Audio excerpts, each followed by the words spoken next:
I don't expect a man to be flawless or without error. Like, as long as I can see you can pick yourself back up and dust yourself off and try again, that's a perfect man to me. So a perfect man is not without flaws, but I know that my daddy's a good man and he's perfect to me. Right. Because I've seen him fall and get right back up. And so when a man is not around, you create this imaginary figure that has no flaws. That's it. And then you create a girl that's looking for a perfect man. And soon as he makes a human mistake, she throw the whole man away.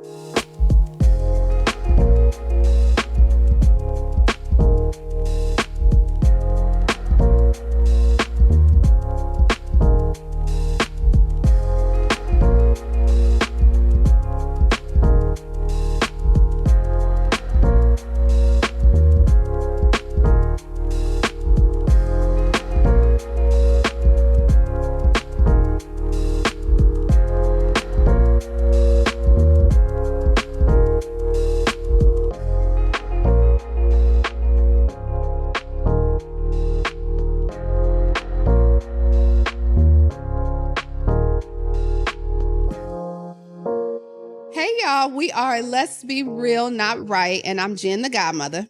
And I'm Ray Suri. It's me, Courtney J. Fashionably She. And we are here to talk about Eve's book, Who's That Girl? We are going to break this book down into sections. Today, we're going to talk about chapters 1 through 4. Next episode, we'll talk about 5 through 9. So we're going to kick it off and we're going to dig into the preface, because I always read a preface. And if you don't, you really missing the preface on this book, because it's a nugget. Yes.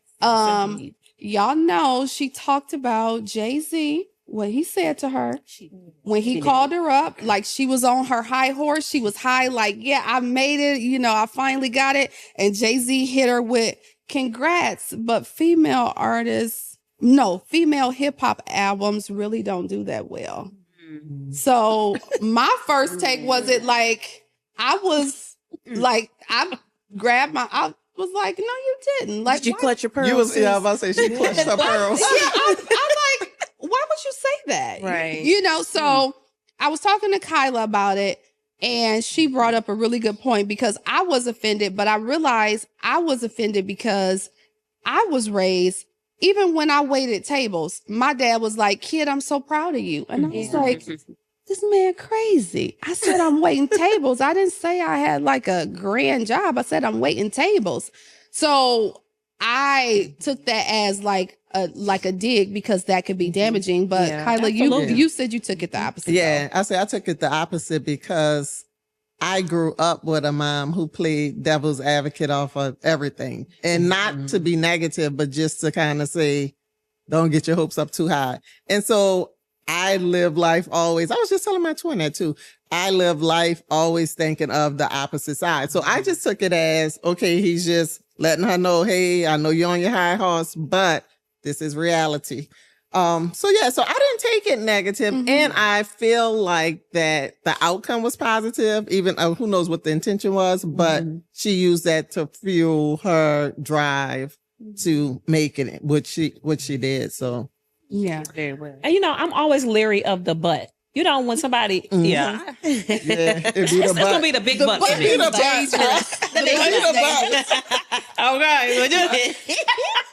I am the one to talk. But anyway, it's the butt for me, because it's like, okay, so are you congratulating me or are you not? Right. Okay, are you happy for me or not?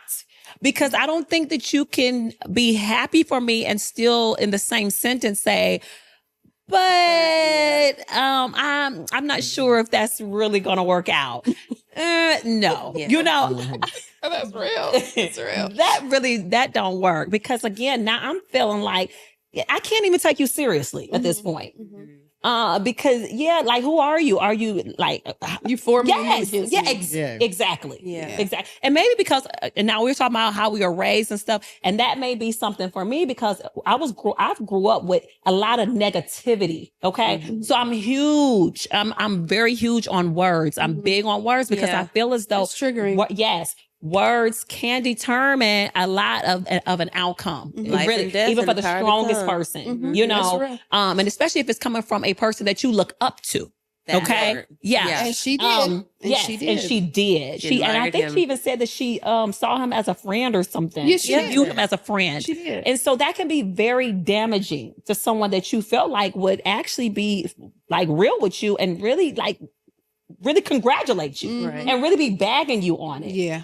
So it just goes to show like you really don't know the intentions of people for real. Yeah. You know, you really don't know until that time comes. You get when it's time to really congratulate you, you'll know who your friends are, right? For real. Yeah. So. No, but it is triggering though, because although like I said, I had my dad to congratulate me. Of course, I've also had the other side of that. Right. And that probably is what made me like clench myself, because I knew where those negative comments were coming from when people did say them to me. And so it took me back like, no, that ain't right.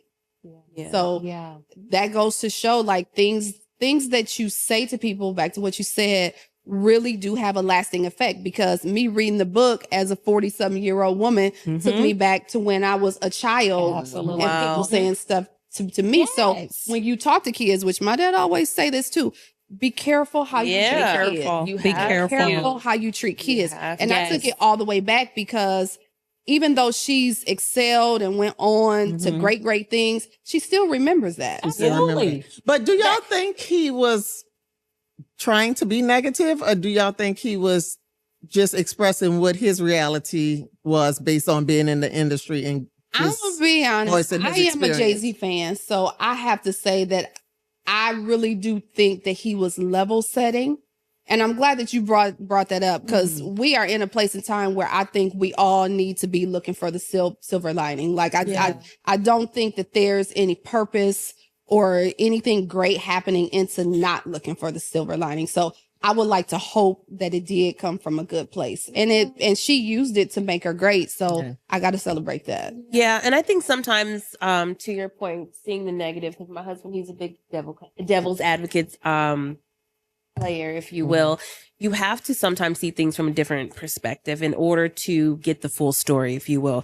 I'm a very positive person. I'm always seeing the positive, but it doesn't negate the fact that negative things are happening. So sometimes you have to see that to put in perspective fully of how to properly move forward, which I think she did quite fabulously.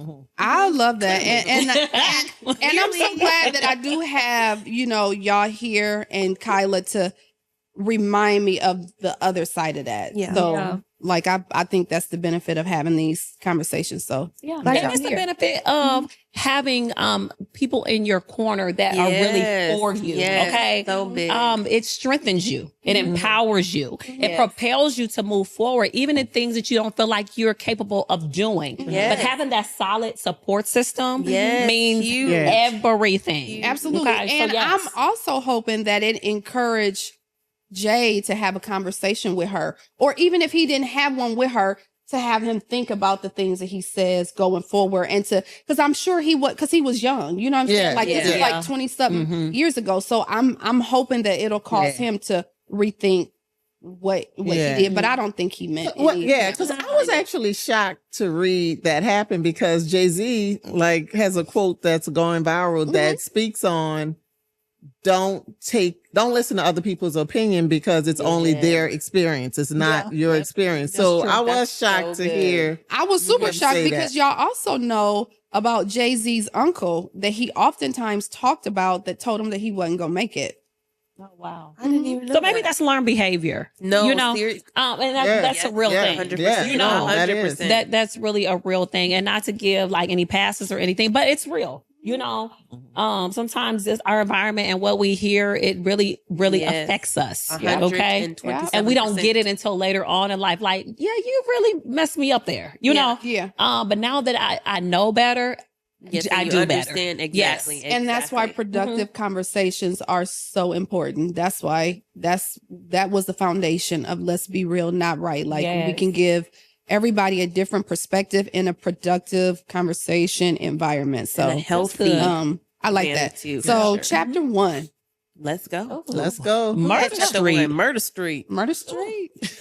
Listen, Eve, let me tell you something. When I read chapter 1, it was really surprising to me the way that she grew up. She grew up around a lot of chaos. She grew up around a lot of murders, a lot of death. And then just, her family setting, it wasn't the best setting, but what I loved about Eve was that she made the best of the situation, even at a young age, I think she knew that she had something in her. She had drive in her even at a young age. There was something that she was after. I don't think she was able to really like put it in perspective yet. I agree. I agree. But there was something more, and even in the chaos, even being surrounded. And so that let me know too, just even thinking back to how I grew up, not the best environment, wasn't the worst, but it definitely was not the best. But I made do with what I had, it didn't turn out perfect, but guess what? I ain't turned out as bad as it could have been. There you go. So that even gave me hope. Just reading that chapter, knowing, look where you come from. Look where you came from. And still you turned out to be this amazing person and all the success, that you obtained and all that. And it does all that, the material stuff doesn't mean anything, but just the fact that you can still grow and to, exactly. And that you can reach the levels that you really want to reach, even coming from a place where you feel like nobody's coming out of this. Nothing good. Nothing good. Nothing good can come from this. Not from Murder Street. What's coming out of Murder Street? Right. But she proved wrong, like people wrong that, I can show you that this, you can do this too.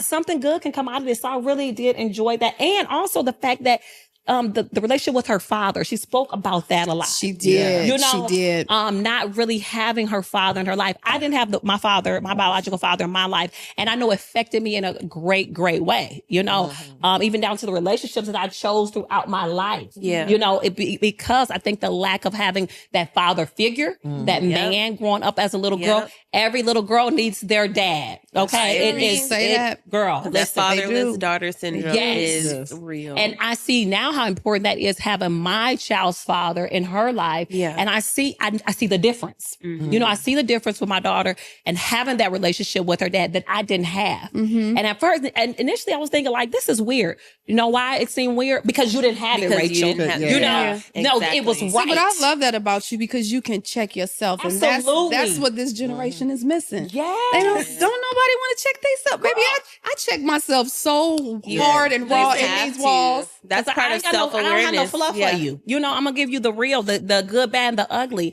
And I cannot, and I tell people this too, you cannot be effective holding back. You can, that is so good. You cannot be effective. You have to tell your truth. And sometimes that truth don't look good, but it's your truth. Okay. And people have a way of connecting with your truth. And people know, that's so good. People that are authentic can actually feel that.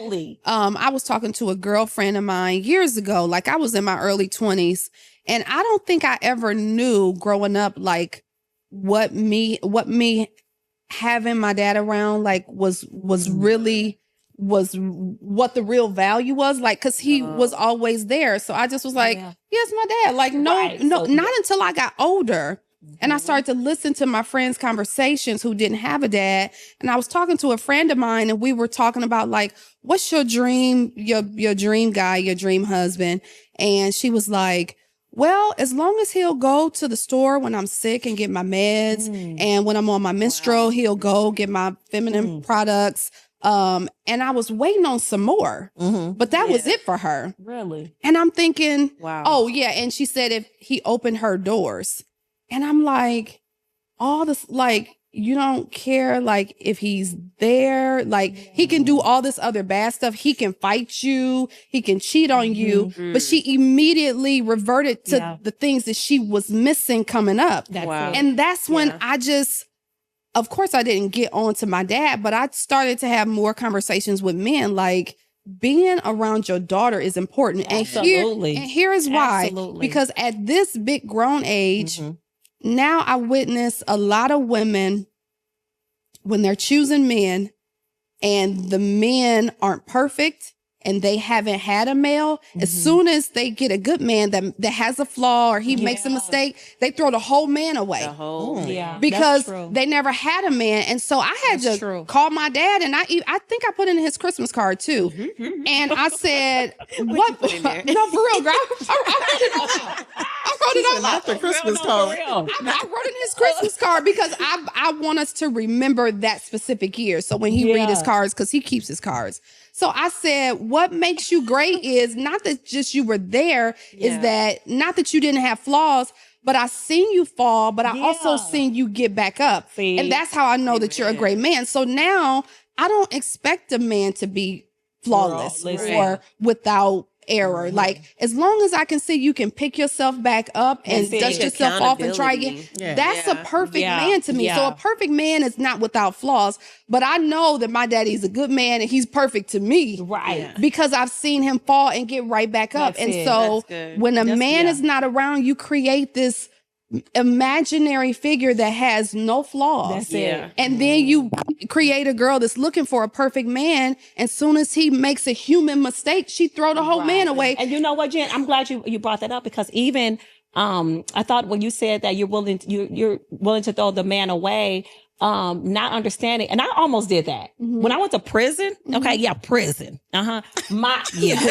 She said, wait, she said, hold up, wait a minute. Like she went to the grocery store. Right there. Hold you on. know, because again, I'll tell you, I don't have no fluff for you. I'm gonna give you the real, okay? So when I went to prison and I had to make the decision on where my children was gonna go, who they were gonna be with, and I decided myself I was gonna let my daughter go with my mother, and her dad stepped in, was like, "No, you're not." Right. My daughter is coming with me. Now you talk about a man that has no children. Okay. So this is his first time being a father.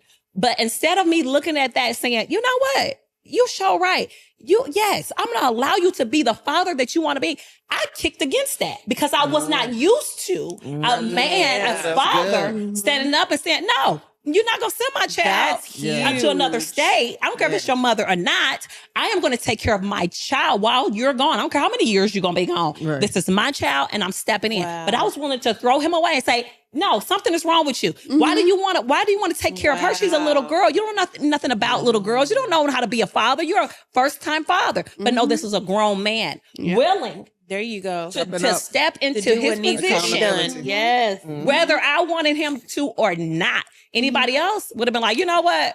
You sure right. Send her to your mom. I'm good. Matter of fact, you would never had an argument. It wouldn't have been a discussion. Okay. With a typical person, a man, let me say that, father. But with him, it just brought me back to that when you said that.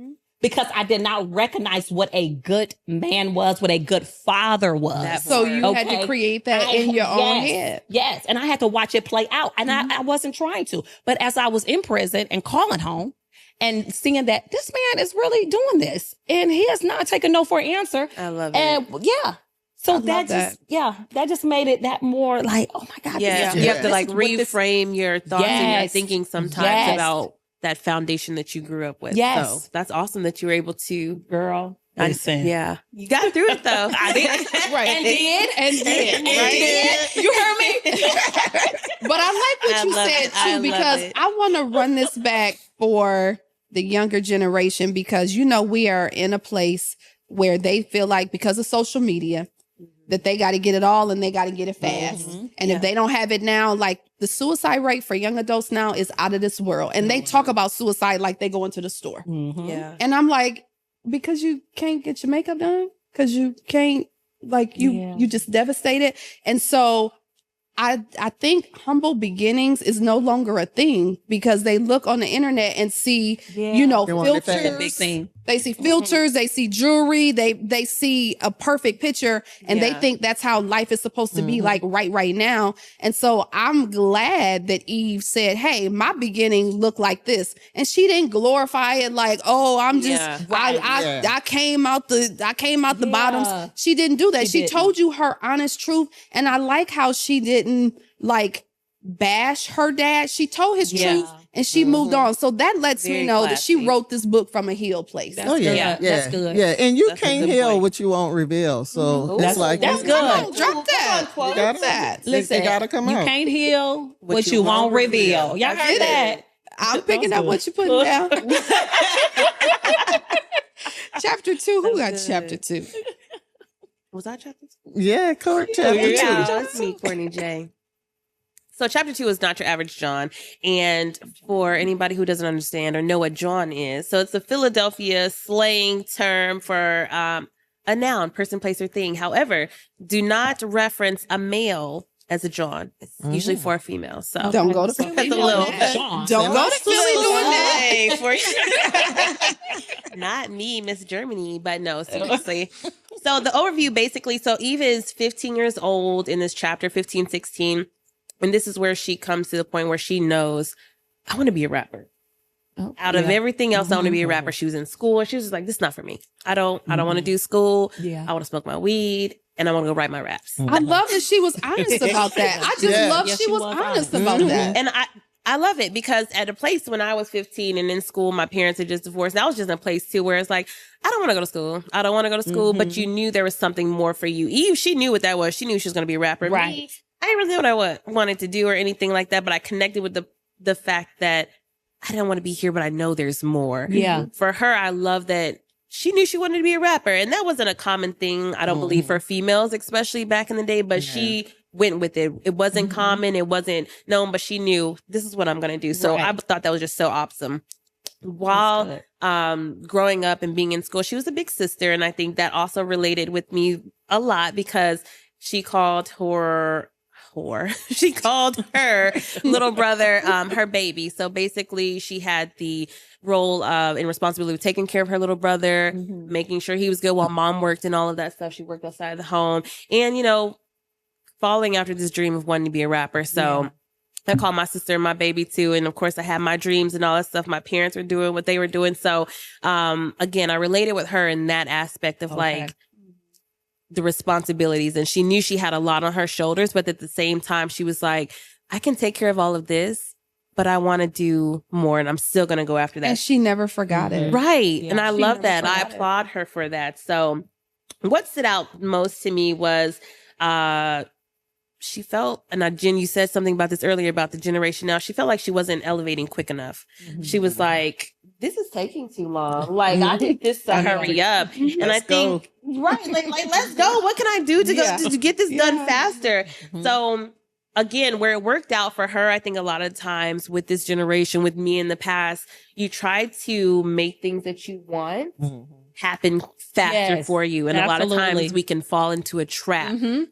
And trying to make things. So I believe, honestly, sometimes we're not meant to do things at a certain point. We have to grow to that. Yeah, absolutely. And if we get what we want when we want it, it can sometimes destroy us. So again, it worked in her favor. Go Eve, you go ahead, girl. Who's that girl? But I think it's very important just to be mindful to make that comment. Everything ain't for everybody at a certain point. That's good. So I remember in my early 20s, just wanting to be there. Like, okay, let's just skip all this stuff. And I went to, I can't remember if I was at my church, if I was visiting another church. And I remembered something that was said, and this was like 25 years ago now, but it said, the sermon was speaking about God's timing. And it says sometimes God has to prepare other people for your blessing. Ooh. So that's what taught me in my early 20s and mid 20s. Like, it's not always just about you. Like sometimes God doesn't move you because it's going to affect other people around you. So you got to have your mind open to that. So I'm glad you brought that up because a lot of times we are so, especially me, I'm so like laser focused where I don't even see nothing else. I just know what I want and I'm like, this is it. And I always have to keep that in the back of my mind. Like, you say you really want this thing and you want it to be big, you want to be successful. And if it's going to be as big and successful as you want it, it definitely is going to affect some other people. Yeah. So super I like good. that. Super good. So the overall concept, if you will, I got from that was, delayed does not equal denied. Yeah. That's true. So she did what she had to do and she went for it. And I think the other part, she was really open with her mom too. She had a conversation with her mom and she was like, Mom, this is what I want to do. Her mom was so dope. Right? Yeah, Her mom was so dope. And her mom reminds me of my mom because, baby, anything that I did, my mom was like, if that's what you want to do, baby, go ahead. I mean, I don't understand it. But I'm not gonna argue with you. Just do it. And I love that she had that support from her mom, because like you were saying earlier, Ray, when you have that community, when you have that support, sometimes that's what you need. And from her mom just saying, I believe in you. Go ahead, baby. If you want to rap, go be the best rapper you want to be. And that also helped her to go even further, knowing that she had that support. Yeah. And a lot of times I think that's what stops us, if we don't have that even as a child. That's why now I'm very intentional with speaking life into my children. You know, even if it's something that I know that I probably wouldn't do, you know, she's, you know, and I'm thinking to myself, okay, you really want to do that? But I can kill her dreams by how I respond to that. Or I can make her feel like, guess what? You can conquer anything that you want to conquer just by me being that support and saying, you know what? You'll be the best actress. You'll be the best at whatever it is you want to do, the skater, whatever it is that you're talking to me about. You will be the best. I can definitely see that. So that's good. Yeah, that's good. So that was me. That was All right. So, what I got the last chapter on the eve of destruction. I really feel like this chapter should have been titled "I'm Tired." That's like this chapter was all about just being tired. And the key takeaway for me from this chapter was just being a Black woman in America, no matter if it's on a stripper pole or in a boardroom, if you have no degrees or a million degrees, the need to always have on like this superhero cape just to survive and meet whoever expectations. It's at this point, it's not even about our own expectations. It's about the whole, you know, doing things above and beyond just to perform. And so Eve talked a lot about that, about getting on the stage and having to prove over and over and over and over and over again, lose a deal, get a deal, lose. So that was the biggest takeaway for me, is that I guess sometimes you think the struggle is just,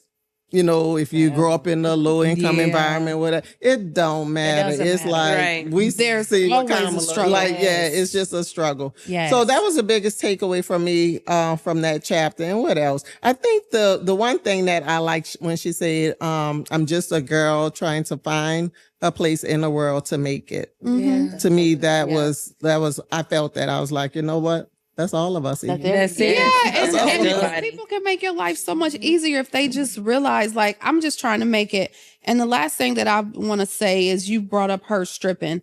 I love how she told her own story about her stripping. There's so much power. Like, she has a chapter 3, the laziest stripper in the club. She only did it for 3 months.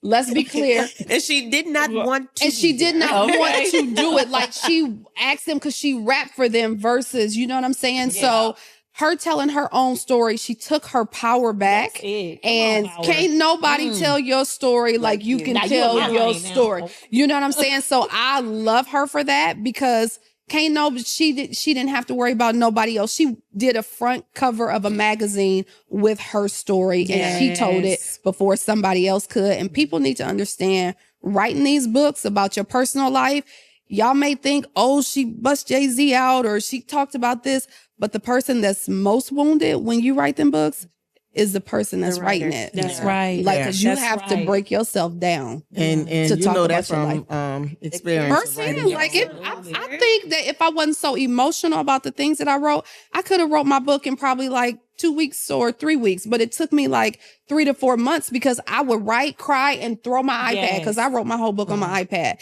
But it brings up so much. But I knew that I had to do it to get to the next to get to the next place. So I do have one thing to say, because my mama is going to kill me if I don't say she is my biggest cheerleader and always have been. So even though she's devil's advocate, I know she's going to be like, that's what you say. Like, that's what you feel about because you know they're going to dissect everything. I know my daddy going to dissect this whole. I love you too, mama.